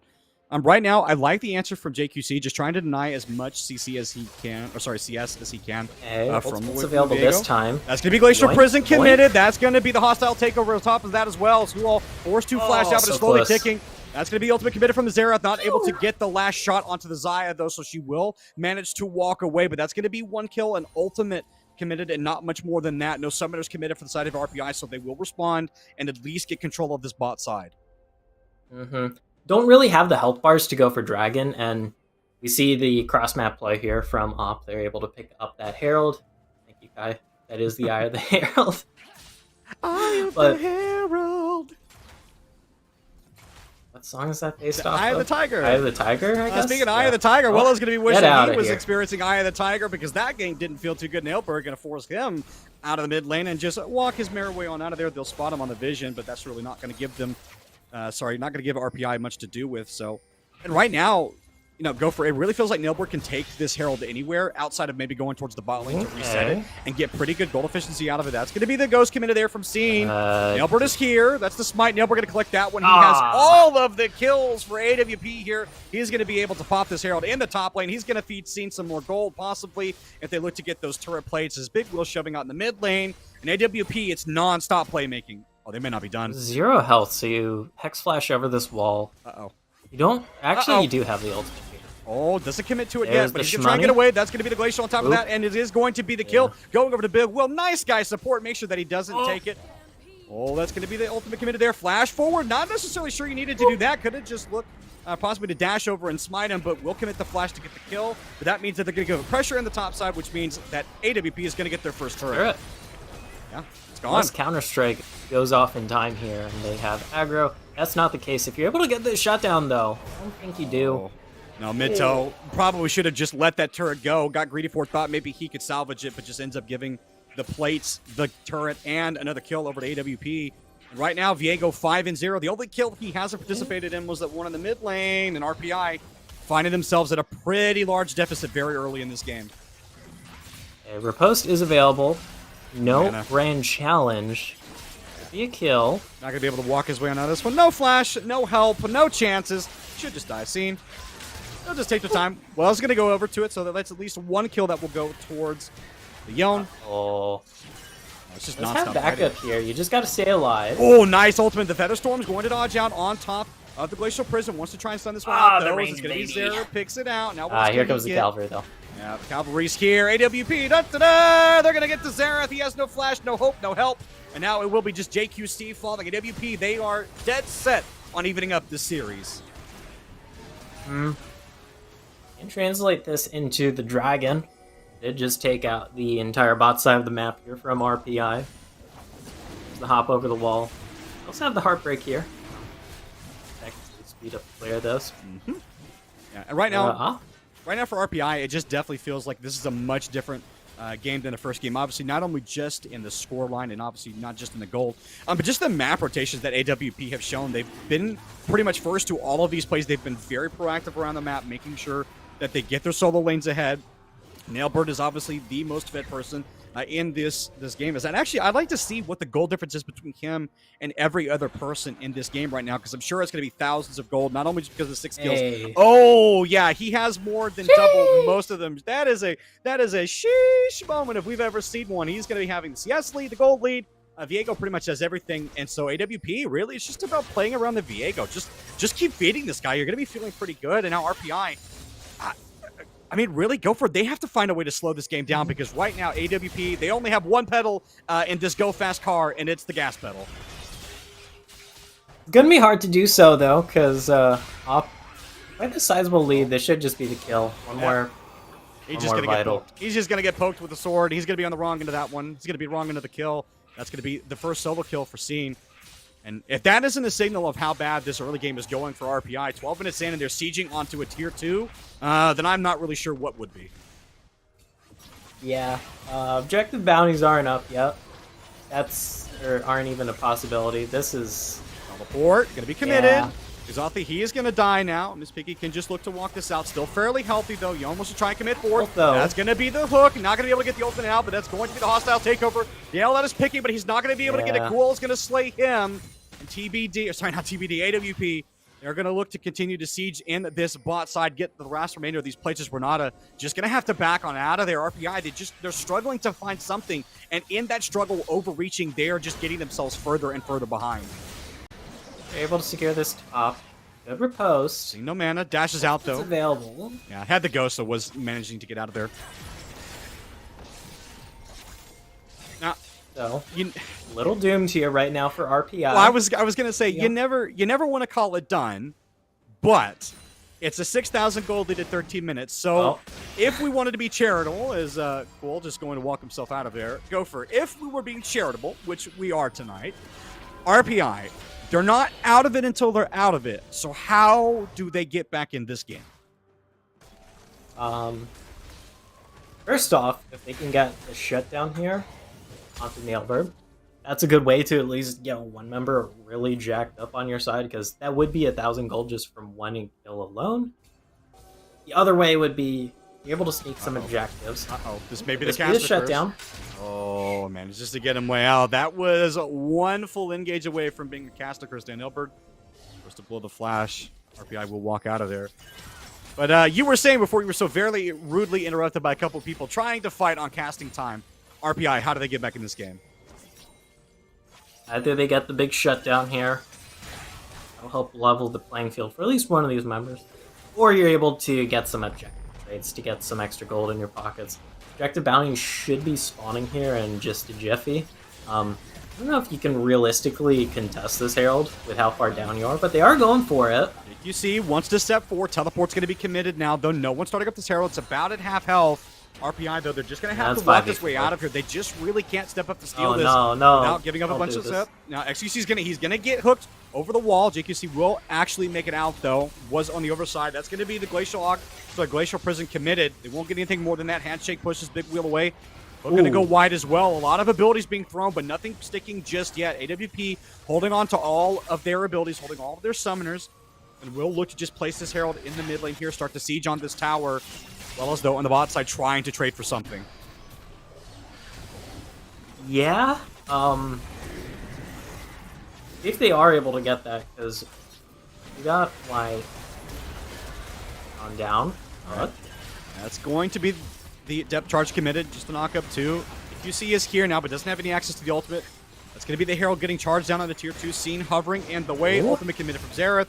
Miss Piggy, does Ah. he have the fancy feet? He does. He walks away the Xerath ulti, not going to kill anybody. AWP, they're going to collect their gold, they're going to collect all of their free pressure, and they're going to back and spend it all. Lot of cha-ching in these pockets right now. Or gotta be feeling pretty good. Who has Be looking like who has the bigger gold bag out of these last 2 games? RPI last game or AWP this game? AWP this game for sure. Thanks, Kai. Think it's Kai? Yeah, some gold differentials here. Yep. 8,000 gold on that Viego. That is just a ludicrous amount of gold. Especially in the hands of a champion that can just take over so many abilities in this game for the side of RPI. and become absolutely lethal with anyone. I mean, really, there are 3 really good champions that you want to steal. You can go with the Jax, the Sejuani, or the Yone. I think it's pretty useless to steal anything with the Xerath or the Renata. You can just leave that really to the wayside. You don't have to worry about it too much. That's going to be the second drag stack there for AWP, so they have these going. Okay. What? You are a little alone right JQC, though, going to be feeling pretty good, but they've got a Fed Viego, and they're going to try and make it work. That's going to be the hostile takeover! But the only thing that's going to be taken over is the Death Chamber, and it's occupancy 1, 2. Not going to find a third just yet. Nailbert wants to try and step forward. Wells has to get over the wall, but it's going to be Fate Unsealed going absolutely nowhere. He's going to try and engage back in. The shield bow will only buy him so much time. It's actually not going to be the shield bow. It's going to be the Bork. Getting low. Mid-low on the opposite side of this one. Wants to try and get away. Zero Soldier's over the wall. Xerath committed, but he's got too many turrets. Sorry, too many targets. Wasn't able to pick out one that he wanted to go with. Big Will still sieging in the mid lane. Still wants to get these down. Will's going to jump forward. This will certainly be his death, though, as it's going to be Big Will pick that one up. Not sure why he wanted to go back in. Had safety underneath the turret, but he ends up giving it up. And AWP, their gold lead continues to expand. Yeah. Things are going from bad to worse here. Almost a 10k gold lead. Not even 20 minutes in. That's a fun one to deal with and try and come back from. And I'm sure my co-caster is going to ask me some hypotheticals about how RPI comes back to this. You know, listen, those hypotheticals are looking even a little bit more hypothetical, so I'll ask you the more logical question. For AWP, they have a pretty sizable gold lead now. That it's more than 10,000, or sorry, getting close to more than 1,000 at this point. They'll be able to spend that. They'll be able to come back onto the map. So they have 2 dragons secured. Baron is going to be spawning here in just about a minute and 20 seconds time. Next Baron, and then Dragon will be spawning for another 3 minutes. So hold on, top lane. Some worked up shotties fighting. Seen, he has the mark there. Can look to try and finish this off. Will is just trying to get away. He's going to have a little bit of help there. Wants to try and get the last one. Has the support he needed. Now Seen has to get his way on out of there. Handshake not going to land either. Big Will can just look to Blaskin over the wall, create some separation. So nobody going to die off of that play. But go for what I'm going to ask you. So AWP, they have the sizable gold lead. They have access to all of the objectives here in the coming minutes. How do they start to put these pieces together in the final bit and close this out? Hold that thought. Brian. JQC. Tanking us so much right now. That's going to be the depth charge committed, and now it's going to be the Veil on top of that. If he can kill the Sejuani, it would be worth, but he's not going to be able to. Cool Wall picks that one up. What else do they want to get? They have plenty of help here as it's going to be the Shurima Shuffle, not free forward. That's a huge ultimate to land on top of those. Q-Wall's going to go on a rampage. He's going to get a third. Can he get the fourth? Double kill, and it's going to be Nailbert finishing that off. Yes, mid-low, he does get that bot lane turret, but it is a paltry consolation prize, as now he's going to have to run for his life. The Fiora's going to run him down. Slowly going to be ticking. That's going to be ultimate coming up here in just a minute. C wants to try and knock this one down. Counter-Strike going to be riposted out. He's going to jump over the wall. C's going to dash forward, though. There's just no way the Jax can run the final mark. It's the A's for AWP, and they're going to be able to get the Baron and so much more. Oh, and Gopher, we were trying to give RPI a chance. Maybe see if they could do anything. It looked so good there for a minute, but a deadly Shurima Shuffle seals their fate. Yeah, just unable to get that initial bailout revive in time for Wells in the mid lane.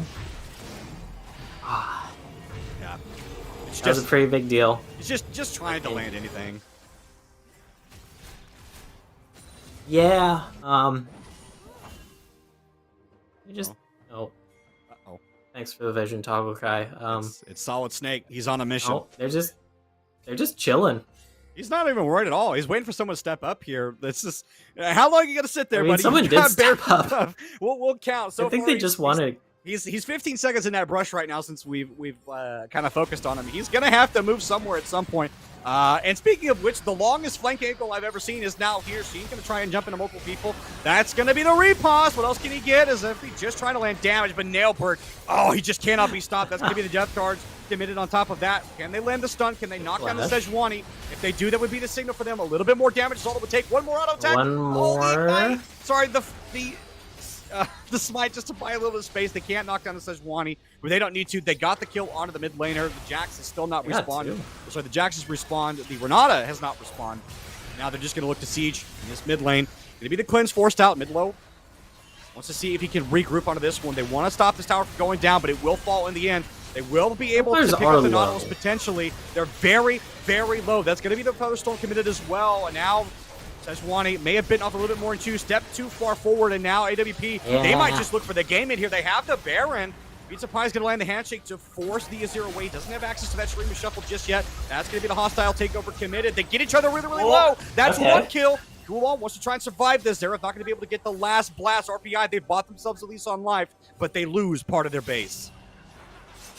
Their base blown wide open here. The gold lead's still absolutely massive. That one Bjergsen image of you just don't know how bad things truly are. No, Zara. Yeah. Nailbird. That's not your side of the jungle, my friend. Nailbird gonna pick that one up as quick as you please. Steals the Zareth and just walks away. And is gonna be fairly unhindered. And Gopher, this is probably the end here. AWP, they can look to reset and get this dragon here in a second. Nailbird has access to this. He won't be able to reset if they want to challenge for this one. AWP, if they get this one, the game is probably just over. I think we're going to see one last Hail Mary fight here from RPI. There's the teleports coming on out, both solo laners of AWP. All right, let's see. Should be a definitive win for them. Let's see where the Hail Mary is going to be. That's going to be the fade on Sealed on deck. Absolutely nobody. He goes in. He gets sent right back out. He is down. He is shut down. He will go absolutely nowhere. That is the Glacial Prison just used to buy a little bit of space and time, but the only thing they're going to do is just delay the inevitable. As it's seen, he's going to make sure that he runs down JQC. Has the Gold Drinker pop just to get a little bit of space. One more auto would do it. He's going to dash. It's a double kill. This is going to be a full best of 3 series because AWP, they're going to look to walk in these minions. They've got the super minions. They can just look to knock down these Nexus turrets and secure themselves. The hook is mint. An even game. Now, respawn Gotta wait a timers. little bit for some minions here. Yeah. Not gonna. A little awkward. This actually might buy RPI just enough time to get back in this one and get a couple members up. 14 seconds on JQC.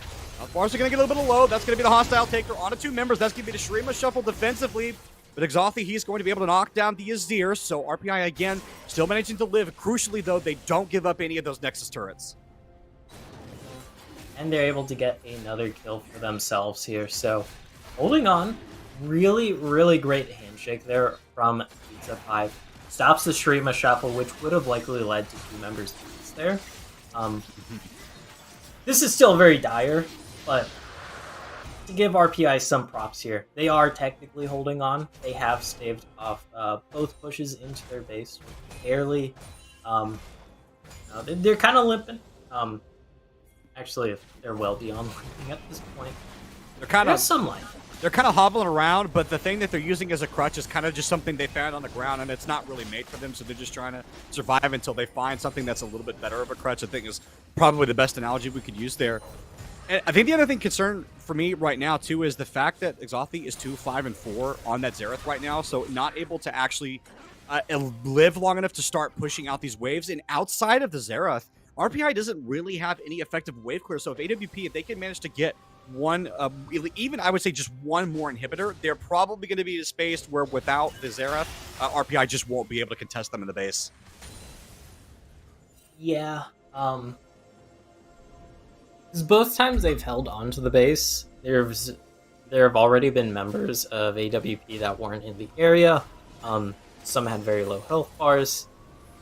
They're just kind of more or less picking up 1, maybe 2 kills. Okay, a little boop.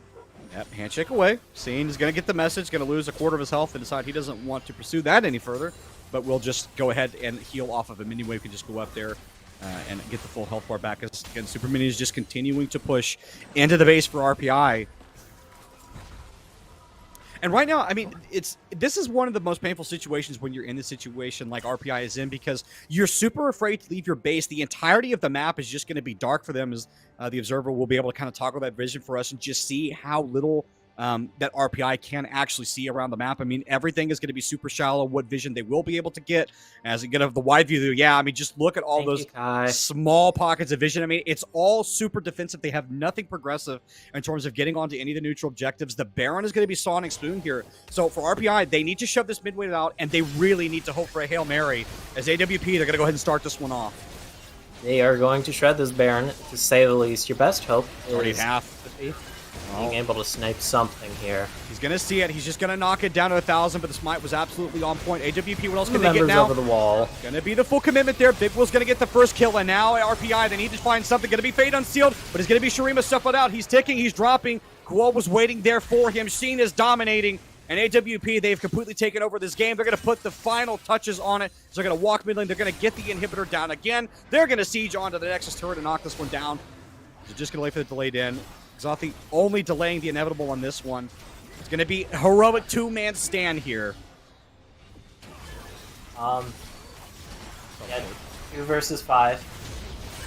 This far down? No. I think I know which side I'm favoring here, and AWP bring us to the game number 3 here, Horizon. In a very dominating fashion, really just starting off the back of Nailbird, being able to get an early snowball going as this Viego, and translating that to kind of the rest of the map.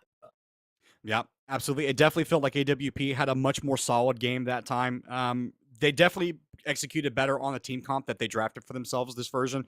Was much more simple. You know, they got the Viego again, and I think kind of highlighting what we talked about at the end of the first game, which for them it was, you know what, yes, it was an execution problem. We just didn't perform on the champions that we drafted for ourselves. You saw that in the jungle matchup. I mean, just absolutely indomitable there from Nailbird, going 6-0 really in that early game, led to a lot of the map access for them, so much damage, and ultimately they were able to close the game out pretty cleanly after that.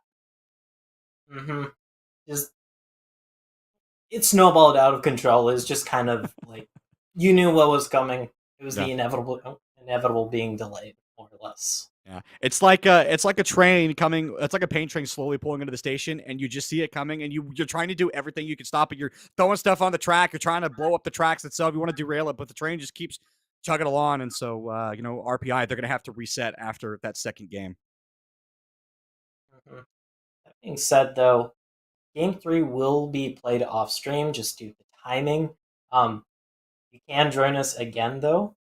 Starting at 10 p.m., it looks like it's going to be widely for Mountain West. It's going to be, let's see, University of New Mexico against Utah State University. Okay. And that's going to be handled by Mr. Bepic and Nerdybird.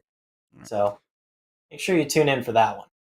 All right, ladies and gentlemen, it has been a pleasure to have you all with us. We are going to toss over that broadcast. Thank you so much for spending time to watch us here at League of Legends. And don't go anywhere because Rocket League is coming right up in just a moment.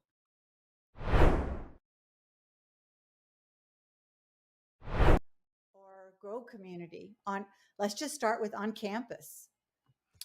I got the big one real quick. Okay. Best way to grow community: food nights. It has nothing to do with playing the game. I'll give you a real life example. We used to do dollar burger night at the University of Cincinnati. We'd just go out to Bar Louie. We used to have dollar burgers every Wednesday. We'd post in at this time it was Facebook groups, tell people where to show up. 6 people, 12 people showed up the first week. By the third month, we had 40 plus people coming. And it was the biggest revenue night of the week for Bar Louie every week, purely because of us. But we had friendships, we had relationships, we had roommates, we had all sorts of great, wonderful things come from that. And that translated to our LANs, our club meetings, and everything from that. Mm-hmm. It was nothing beats food nights. Just like pro sports, we need to focus on tribalism. And the way that you create tribalism is you have to prioritize in-person experience, in my opinion. I think that there's a lot of companies trying to become unicorn online platforms, but at the end of the day, I think we need pockets and hubs around the country that serve as regional and local hubs. Once you get a group of people together that share their love for the team that is on their campus, they start to develop a bond around that. You can do that online, but it won't be nearly as effective. Professional esports is having this tribalism problem because it's the majority of it's online. It's resulted in fans following players more so than the teams. I mean, that's a pretty broad topic, though. Like, we're starting to see those trends in traditional sports as well start to occur. People will follow LeBron and specific players on different teams to wherever they are. But I think for collegiate specifically, schools need to create meaningful live experiences. And if we're talking explicitly about fandom, you have to make the students on your campus care about the team first. That's the biggest thing. Either you create a level of pride through community engagement, or or through the team itself. At a lot of schools, the groundwork is there for this. Like there are schools like UBC, Ohio State, with Buckeye Gaming Collective that have clubs that number in the 2 to 3,000 range, right? So they have a base to begin with. At a school like Maryville, like we kind of developed it the opposite way. When I came in and started building our esports program, we had 3 kids in our esports club, and so we've kind of built the team, and then the club has followed, which is kind of the opposite for a lot of schools. But um, I think that we have to develop tribalism, and that starts with meaningful live events. And the more that these events, the longer that these events continue to be like only online, the less effective it is in creating that final goal. Agreed. Doc, you wrap it up for us, please. I would just say this: clubs ebb and flow based on their leadership. But if all students, all clubs, all groups are given regular and meaningful invitations to come in, use the space, create what you want out of this, then it will continue to thrive despite the change in leadership. I can just imagine that that Cincy student group with Chris heavy in the leadership there just being amazing. But there's not always someone with his skill set um, at the helm. So you just need to be open and look for opportunities to serve, even though it can be more difficult, especially in the scheduling of the space. I know a lot of people that don't like anybody else but the players they recruited to use their space. As much as we can, if we want to build community, we have to open the space to people that we wouldn't normally see in there and let them do the types of things that they want to do.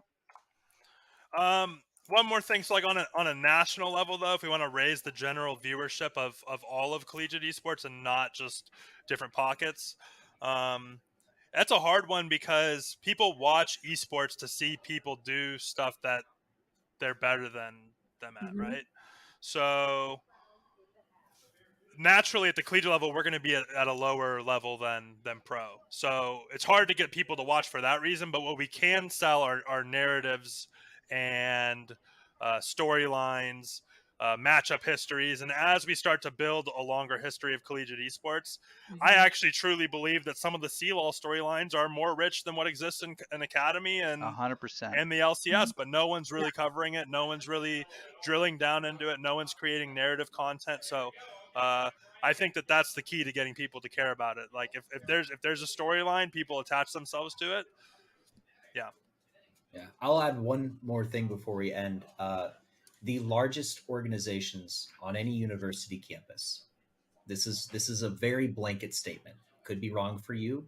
It's right for many. Campus ministry and Greek life are always the largest groups on campus. Why? It's because of the concept of family. Let me explain. With a club or a program, many people identify, oh, I am a gamer, but I am also A, B, C. And usually it's I am A, B, C, and I'm also a gamer. Not everyone is a gamer first and foremost. And you're only going to capture that population if you're promoting purely competitive and purely esports. And so I said food nights and social activities.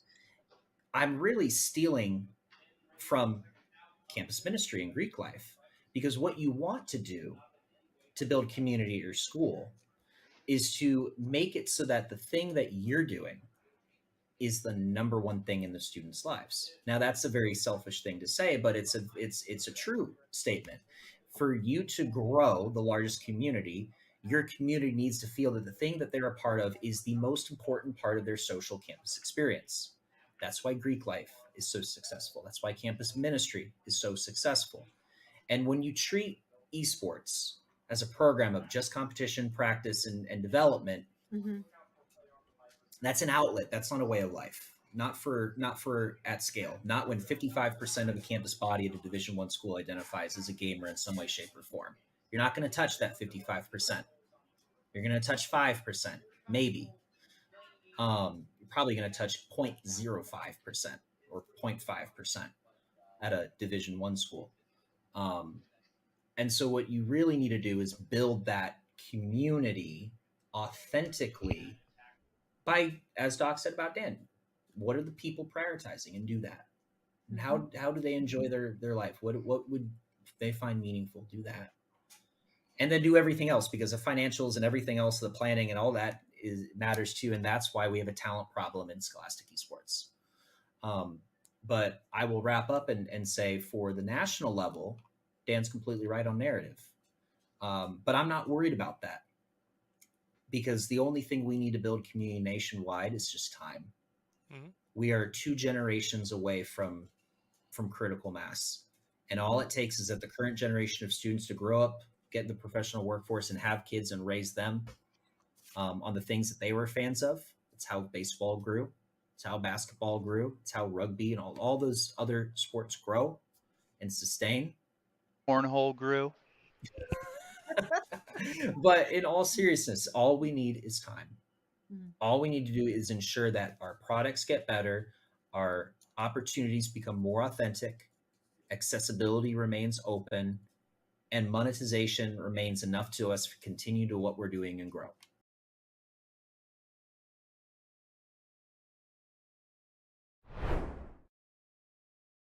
First, can you just tell me a little bit about yourself? Hi, so my name is Caitlin. I'm a part of Farmingdale State College's esports club. I am captain of the Valorant Green team.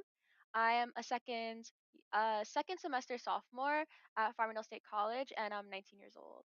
Okay. Do you like Farmingdale so far? Yeah, it's really great. The program I'm in is very specialized, and